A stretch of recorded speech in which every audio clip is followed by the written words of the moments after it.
পিউফি, তুমি healthy life শুরু করেছো, কিন্তু চিকেন দেখলেই তোমার আত্মসংযম লিভ দ্য চ্যাট। হ্যালো, আমি অনিমিতা। আমার নতুন একটা মিনি ব্লগে সবাইকে স্বাগত। আজকের দিনটা ছিল একদম হেলদি গার্লেরা উইথ বেঙ্গলি প্লট টুইস্ট। সকালে 7টা থেকেই সে বানালাম আমার ফেভারিট ঝাল সুজি। প্রথমে গাজর আর ক্যাপসিকাম কেটে নিলাম, তারপর প্যানে 1 চামচ সাদা তেল আর 1 চামচ ঘি, তার মধ্যে সর্ষে আর শুকনো লঙ্কা ফোড়ন দিলাম। আর বিশ্বাস করে গন্ধে মনে হচ্ছিল পাশের বাড়ির কাকিমা হেসে বলবে, একটু টেস্ট করতে দিবি রে। তারপর সবজিগুলো দিয়ে একটু নুন দিলাম যাতে তাড়াতাড়ি সফট হয়ে যায়। এরপর দিলাম 2 কাপ সুজি, ভালো করে নেড়ে অল্প অল্প জল দিলাম।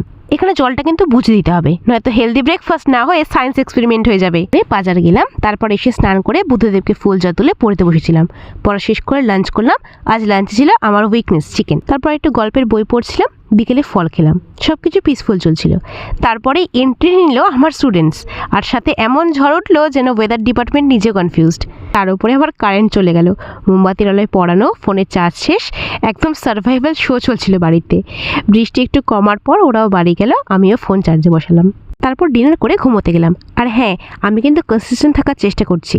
চিকেনের লোভ থাকলেও ভাত কিন্তু খাইনি, কিন্তু পরে কোয়াইটলি গিয়ে 2 পিস চিকেন খেয়ে ফেলেছি। ডিসিপ্লিন থাকার চেষ্টা করছি, বাট চিকেন আমাকে ইমোশনালি ম্যানিপুলেট করে ফেলে এক্সট্রা ভাত খাওয়ার জন্য। টাটা সবাইকে, আবার কাল দেখা হবে। আমার ডায়েট আর সেলফ কন্ট্রোলে ডেইলি কলেজ দেখতে হলে আমায় ফলো করে নিও।